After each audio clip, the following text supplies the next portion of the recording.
അമേരിക്കയും ഇസ്രായേലും ചേർന്ന് നടത്തുന്ന സമാധാന നാടകങ്ങളെയും അതിനു പിന്നിലെ കൊടും ചതികളെയും ചരിത്രപരമായ പശ്ചാത്തലത്തിൽ പരിശോധിച്ചാൽ വാക്കും പ്രവൃത്തിയും തമ്മിൽ യാതൊരു ബന്ധവുമില്ലാത്ത അമേരിക്കൻ ഇരട്ടത്താപ്പ് 26 ദിവസങ്ങൾ പിന്നിടുന്ന ഈ യുദ്ധത്തിലും വ്യക്തമാണ്. സമാധാന ചർച്ചകളിലൂടെ പ്രശ്നങ്ങൾ പരിഹരിക്കാമെന്ന് മോഹിപ്പിച്ച് ഒമാനിലും ഖത്തറിലും ചർച്ചകൾ നടത്തുകയും ഓരോ തവണയും അടുത്ത ചർച്ചാ തീയതികൾ പ്രഖ്യാപിച്ച് ഇറാനെ തെറ്റിദ്ധരിപ്പിക്കുകയും ചെയ്ത ആ പുകമറയ്ക്കുള്ളിലിരുന്നാണ് 2026 മാർച്ച് 3-ന് ഇറാന്റെ പരമോന്നത നേതാവിനെ ലക്ഷ്യം വെച്ച് അവർ കൊടും ചതി നടത്തിയത്.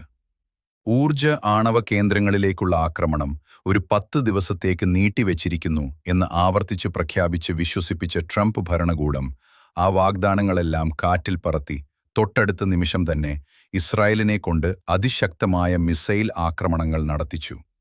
ഓരോ കാര്യത്തിലും അമേരിക്ക എന്തു പറയുന്നുവോ അതിന് നേരെ വിപരീതമാണ് അവർ പ്രവർത്തിച്ചുകൊണ്ടിരിക്കുന്നത്.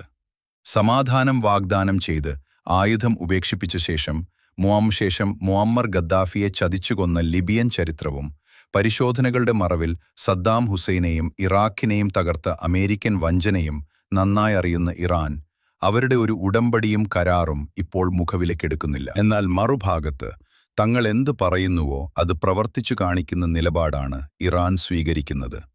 തങ്ങളെ ആക്രമിച്ചാൽ അതേ നാണയത്തിൽ തിരിച്ചടിക്കുമെന്നും ഒരു അമേരിക്കൻ സൈനിക താവളത്തെ പോലും വെറുതെ വിടില്ലെന്നും ആദ്യമേ പ്രഖ്യാപിച്ച ഇറാൻ ആ വാക്ക് പാലിച്ച് സൗദി, ഖത്തർ, കുവൈറ്റ്, ബഹ്റൈൻ തുടങ്ങിയ മേഖലകളിലെ അമേരിക്കൻ സൈനിക കേന്ദ്രങ്ങളിലേക്ക് അതിശക്തമായ ആക്രമണങ്ങളാണ് നടത്തിക്കൊണ്ടിരിക്കുന്നത്.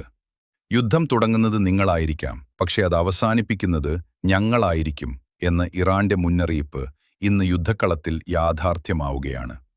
വാക്കിന് സ്ഥിരതയില്ലാത്ത വഞ്ചകരുടെ സമാധാന വർത്തമാനങ്ങളേക്കാൾ സ്വന്തം